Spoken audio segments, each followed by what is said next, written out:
Eileen Thorne. The name itself was a whisper on the wind. It carried tales of sorrow and unease. Few dared to speak it aloud. Fewer still dared to venture near its shores. The island lay shrouded in mist, a grey smudge against a turbulent sea.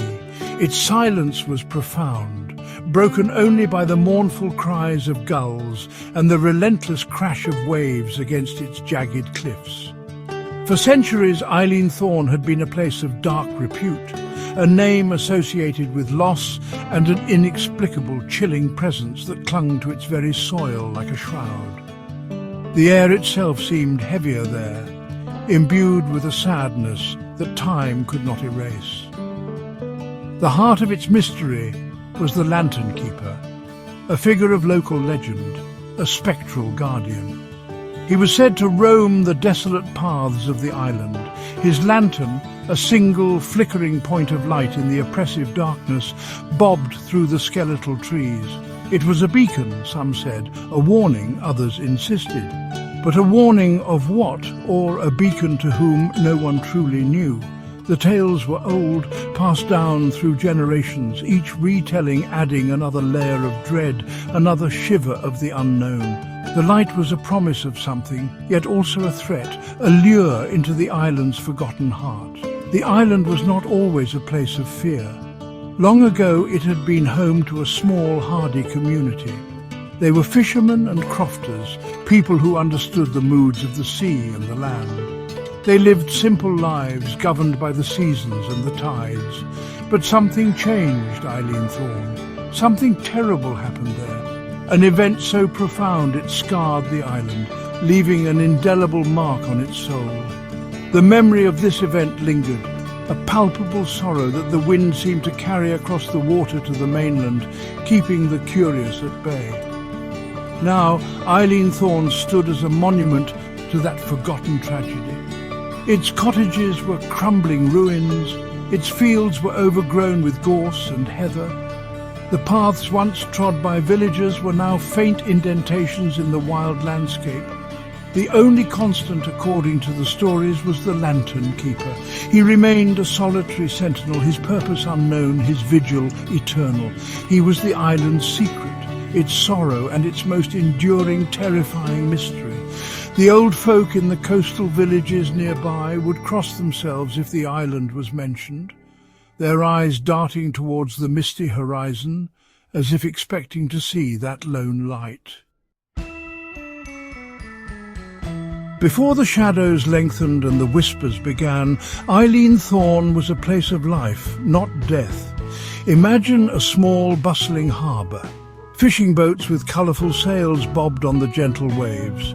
Their nets, heavy with silver catches, were hauled ashore by strong, weathered hands. The scent of salt and fish and wood smoke filled the air. Children's laughter echoed along the single winding street that led from the shore up to the modest stone cottages. It was a community bound by the sea, reliant on its bounty and respectful of its power, a place where every face was familiar and every door was open. The cottages, though small, were homes filled with warmth. Peat fires glowed in their hearths, casting dancing shadows on the walls. Families gathered around rough-hewn tables, sharing simple meals and stories of the day. The islanders were resilient, accustomed to the harshness of their environment, but also deeply connected to its stark beauty. They cultivated small plots of land, coaxing potatoes and hardy vegetables from the thin soil. They kept a few sheep and cattle, their bells a gentle counterpoint to the sea's constant rhythm. Life was not easy, but it was their own, carved out on this remote outcrop. The heart of the village was its small kirk, a simple stone building with a sturdy bell tower. On Sundays the islanders would gather, their voices raised in hymns that were sometimes carried away by the wind before they reached the heavens. It was a place of solace and community, where births were celebrated and the departed were mourned with quiet dignity. The minister was a respected figure, a guide for their spiritual lives and often a mediator in their worldly disputes. The rhythm of life was steady, predictable, and for many deeply comforting, a stark contrast to the desolation that would later claim it. Evenings would often see neighbours visiting, sharing news or a dram of whiskey. Music might fill the air, a fiddle perhaps, or a softly sung ballad telling tales of ancient heroes or tragic love. The island was isolated, yes, but not lonely in the way it would become. It was a self-contained world, a microcosm of human endeavour and connection. The people of Eilean Thorne knew hardship, but they also knew joy, community, and the fierce pride of belonging to this wild, beautiful place. They could not have imagined the darkness that was waiting, coiled just beyond the horizon, ready to strike. The year 1813 arrived with an unnatural chill. It was spoken of later as the Black Winter, not for the colour of the snow, which fell relentlessly, thick and suffocating, but for the darkness it brought to the hearts and homes of Eilean Thorne. The sea, usually their provider, turned against them. Vicious storms, more frequent and ferocious than any remembered, lashed the island. Boats were smashed in the harbour or lost with all hands if they dared to venture out. The vital link to the mainland, their source of essential supplies beyond what the island could offer, was severed for weeks, then months. The cold was a physical entity, a malevolent presence that seeped through stone walls and wooden shutters. Peat stores, usually ample, dwindled at an alarming rate. Food became scarce. The preserved fish and salted meats began to run out. The carefully stored potatoes and grains were consumed with a growing sense of desperation. Hunger, a gnawing, constant companion, settled over the village. Faces grew gaunt, eyes hollow. The laughter of children faded, replaced by weak cries and a chilling silence that unnerved even the hardiest souls. The island, once a sanctuary, became a prison of ice and starvation. Disease followed hunger, as it so often does. A fever, swift and deadly, swept through the weakened community. It respected no one, taking the young, the old, the strong, and the frail alike. The village minister, a man named Alistair MacLeod, worked tirelessly, tending to the sick, offering what comfort he could, but he had little more than prayers and his own dwindling strength. His wife and 2 young children were among the first to fall, a blow that struck at the very heart of his faith and resilience. The small kirkyard rapidly filled, the frozen ground making each burial an agonizing ordeal. As the winter dragged on, hope withered. The islanders, once a close-knit community, became isolated by fear and grief. The few remaining souls huddled in their cold cottages, waiting for the spring that seemed as if it would never come, waiting for a ship that never appeared, waiting for an end to the suffering. The Black Winter was not just a season of hardship, it was an apocalypse for Eilean Thorne. It stripped away everything, leaving behind only a raw, aching void and the seeds of a legend born from unimaginable sorrow and despair. It is said that Minister Alistair MacLeod was one of the last to succumb, but his end was not like the others. Driven half mad by grief, by the loss of his family, his flock and his faith, he refused to surrender to the quiet oblivion of death. He had seen too much suffering, buried too many of his people. The island had become a vast, open grave, and he its unwilling custodian. The weight of their collective demise pressed down on him, a burden too heavy for any mortal man to bear. He felt a desperate need to do something, anything, to acknowledge their passing, to guide them somehow. Legend tells that on the darkest nights, with the wind howling like a banshee, MacLeod took up a lantern. He began to walk the island, his light a solitary speck against the overwhelming blackness. He walked the paths his congregation had walked. He visited the empty cottages, the silent harbour, the overflowing kirkyard. He was searching perhaps for a sign, for solace, for the souls of his lost people. Or perhaps he was simply trying to keep their memory alive, a flickering flame against the encroaching void. His mind, fractured by trauma, found a new, grim purpose in this nightly patrol. They say he never stopped walking, even after death finally claimed his physical body. His spirit, tethered to the island by an unbreakable chain of sorrow and duty, continued its lonely vigil. The Lantern Keeper was born from this profound tragedy. He became the island's ghost, its eternal mourner. The lantern, once a practical tool, transformed into a symbol of his unending grief, a beacon for lost souls, or perhaps a warning to the living to stay away from this place of such profound despair. The island itself seemed to absorb his sorrow, becoming a permanent vessel for his pain. The few who claimed to have seen him described a tall, gaunt figure, cloaked and indistinct. His face was always hidden in shadow, but the light of his lantern was unmistakable. A cold, sorrowful glow that seemed to pierce the very soul. It moved with a slow, deliberate pace, never wavering, never extinguishing, regardless of the wind or rain. It was a light that offered no warmth, no comfort, only a chilling reminder of the black winter and the lives it had consumed. The legend of the Lantern Keeper became Eileen Thorne's most enduring legacy, a haunting tale whispered across the water. Section 5. Modern Seekers, the Allure of the Unexplained. Centuries passed. Eileen Thorne remained deserted, a place whispered about in hushed tones. But in the modern age, such places do not stay entirely forgotten. They become magnets for a new kind of explorer, the urban adventurer, the paranormal investigator, the thrill seeker. Liam, Maya, Chloe and Ben were such a group, young, tech-savvy and fueled by a potent mix of skepticism and a yearning for the uncanny. They ran a moderately successful online channel, documenting their visits to reputedly haunted locations, their footage often grainy, their reactions a blend of staged fear and genuine unease. Liam was the group's de facto leader, a history enthusiast with a penchant for dramatic narration. Maya was the technical expert, her backpack filled with cameras, audio recorders and EMF meters, always searching for that elusive piece of verifiable evidence.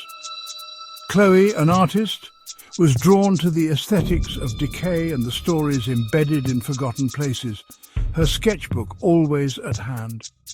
Ben was the self-proclaimed skeptic, there to provide a rational counterpoint, though even he couldn't deny the thrill of the unknown. Eileen Thorne, with its tragic history and persistent legend of the Lantern Keeper, was their ultimate prize.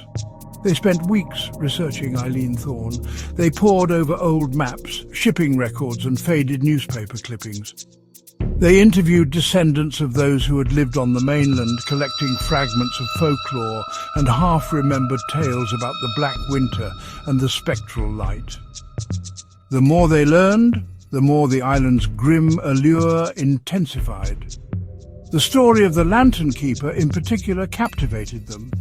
Was it merely a folk tale, a metaphor for the island's sorrow, or was there something more, a genuine residual haunting, an echo of Alistair MacLeod's unending vigil? They were determined to find out. Their plan was simple: charter a boat to take them to the island, spend a night, and document whatever they might encounter. They packed supplies, thermal clothing, high-powered flashlights, and of course multiple cameras to capture every angle, every shadow, every unexplained sound. They felt a buzz of anticipation, the familiar thrill of venturing into the unknown. They spoke of evidence, of capturing definitive proof.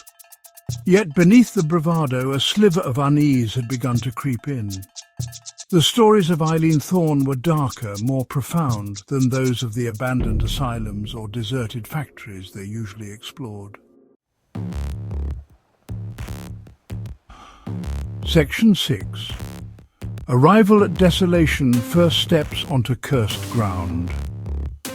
The journey to Eileen Thorne was unsettling.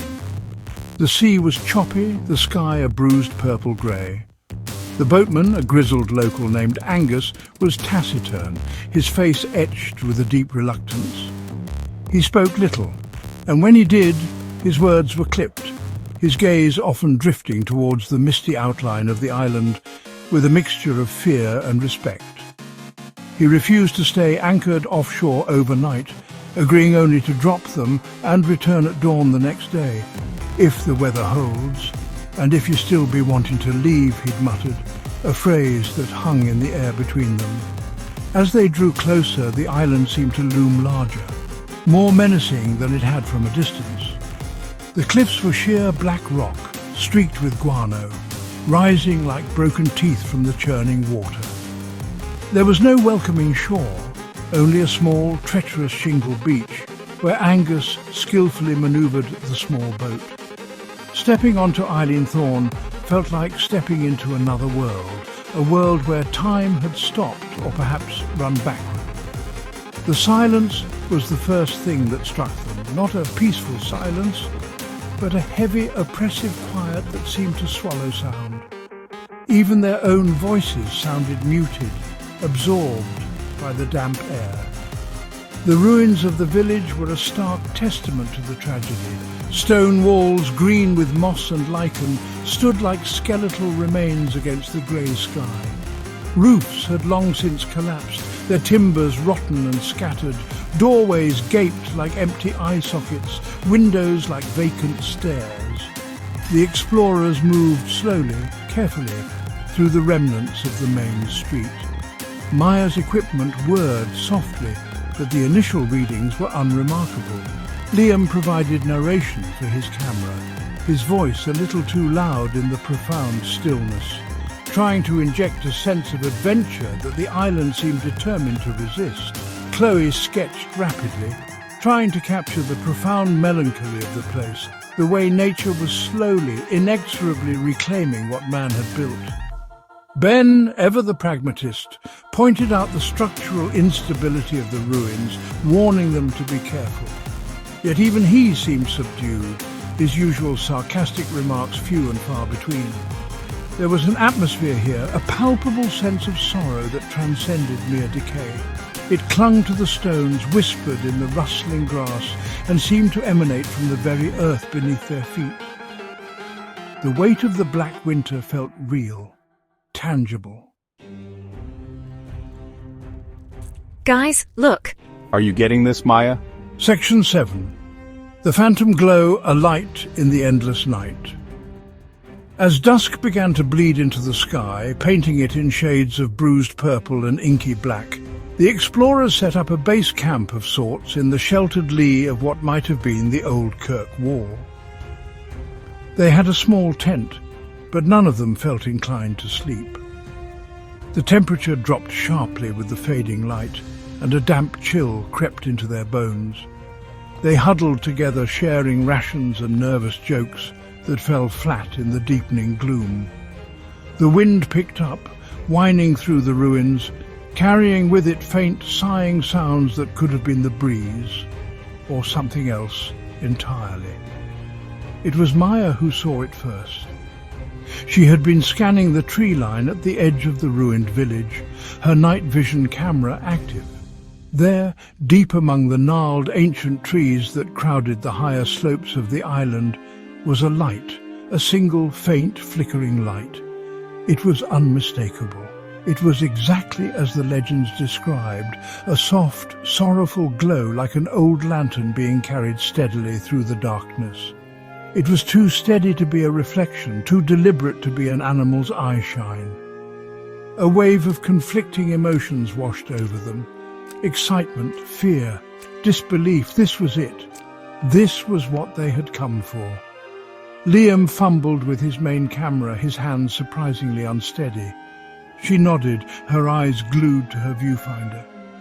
Chloe had stopped sketching, her face pale, her gaze fixed on the distant light. Even Ben was silent, his skepticism momentarily forgotten, replaced by a wide-eyed stare.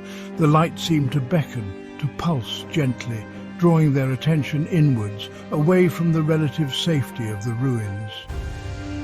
The decision was unspoken but unanimous. They had to investigate.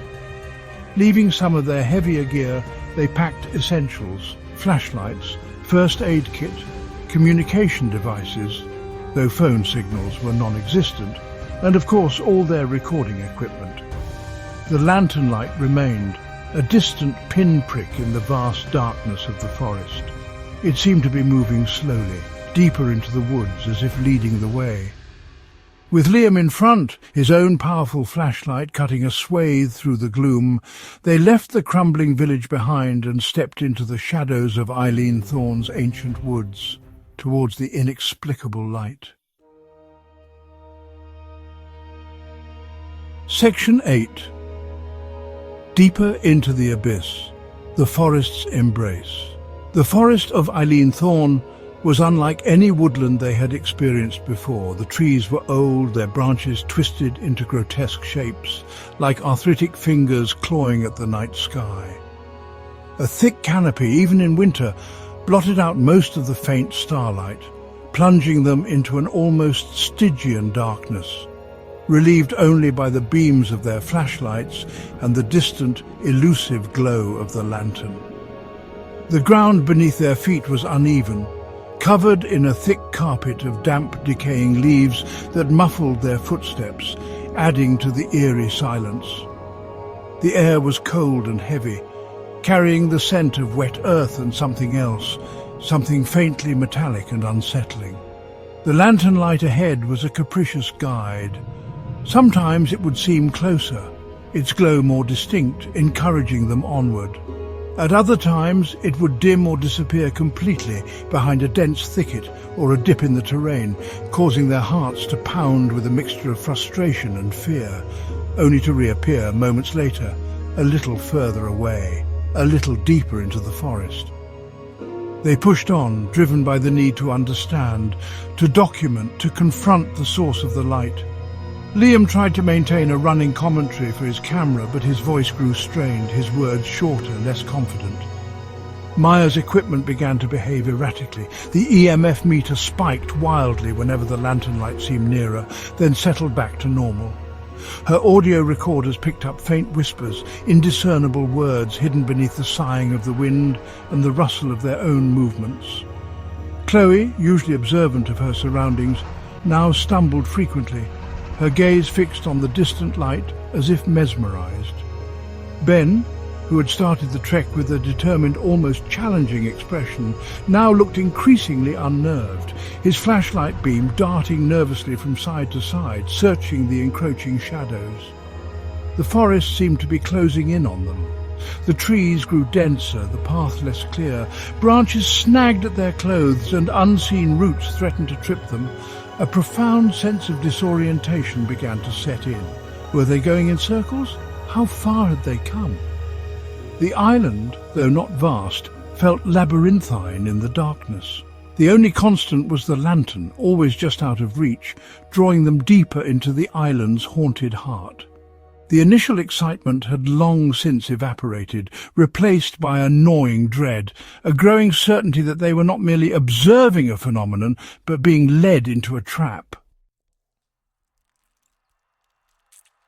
Section 9. The Unanswered Silence. An Unending Tale.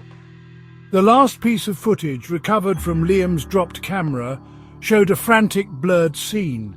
The lantern light was suddenly much closer, no longer a distant glow but a tangible presence just ahead. The audio captured panicked breathing, a sharp cry from Chloe, and Liam's urgent, frightened voice shouting, "It's right there! It's turning!" Then the camera fell, its lens pointing up at the suffocating canopy of leaves for a few seconds before the recording abruptly ended. That was the final transmission from Eileen Thorne. The explorers, Liam, Maya, Chloe and Ben, were never seen again. When Angus, the boatman, returned at dawn as promised, the beach was empty. Their tent stood forlornly in the ruins of the kirk, their heavier equipment undisturbed. He called out their names, his voice echoing eerily across the desolate landscape, but only the cries of the gulls answered. A search party was organized, combing the small island for days. They found the abandoned campsite, and eventually Liam's camera, near the edge of the dense woods, but of the four explorers there was no trace. It was as if Eileen Thorne had simply swallowed them whole, leaving behind only silence and more unanswered questions. The disappearance of the four urban explorers added another dark chapter to the already grim legend of Eileen Thorne. Some said they had simply gotten lost, succumbed to the elements, or met with a mundane accident in the treacherous terrain. But those who knew the island's history, who had heard the whispers of the Lantern Keeper, believed something else. They believed the explorers had found what they were looking for. They had followed the light and it had led them to their doom, drawing them into the Keeper's unending sorrow, perhaps to become part of the island's ghostly retinue. Eileen Thorne remains, shrouded in mist and mystery. The waves continue to crash against its dark cliffs. The wind still sighs through its skeletal trees and ruined cottages. And on moonless nights, those who dare to look from the mainland, or the occasional passing boat, sometimes report seeing it, a faint flickering light. The Lantern Keeper continues lonely vigil, a sorrowful beacon in the eternal darkness. His story and the story of Eileen Thorne endures, a chilling reminder that some places are best left undisturbed, some mysteries best left unsolved, their silence unbroken.